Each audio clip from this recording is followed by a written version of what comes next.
a multi-billion-dollar industry, prompting governments to argue that they must control the internet to ensure the economy's safety. ICANN was then created in 1998 by the US government to manage the root servers of the entire internet.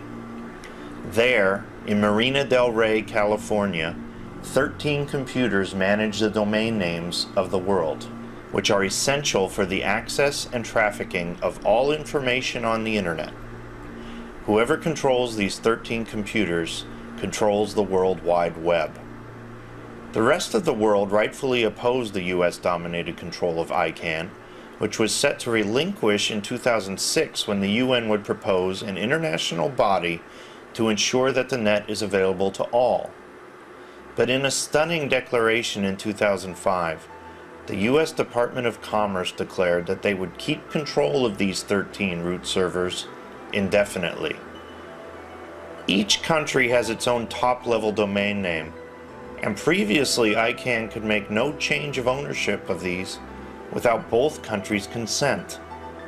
Despite this, the US-run ICANN turned over the country codes for Iraq and Kazakhstan to the United States, a foreign government, without requiring any consent from these countries' internet communities. This now sets precedent where ICANN has authority to regulate who runs which parts of the internet at any given time. Soon after, the popular search engine Google was asked by the US Department of Justice to hand over information on who searched for what on the internet, prompting one to ask what right any government has in asking for control of anything on a network set up for the sole purpose of open and free information sharing. Google valiantly refused. But what should happen if the day comes when governments stop asking for this kind of control?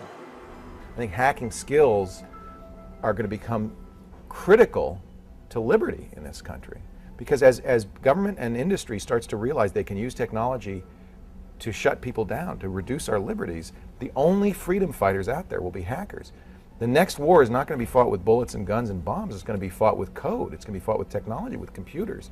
That's how the war is going to be fought. And if you want to preserve liberties in this country, I don't think it has anything to do with the Second Amendment, the right to bear arms. It's the right to bear computers. And over time, the newspapers and the media have tried to make hacking to be a word that means, oh my gosh, it's something bad, it's a threat, it's one of these invisible threats that you don't know about.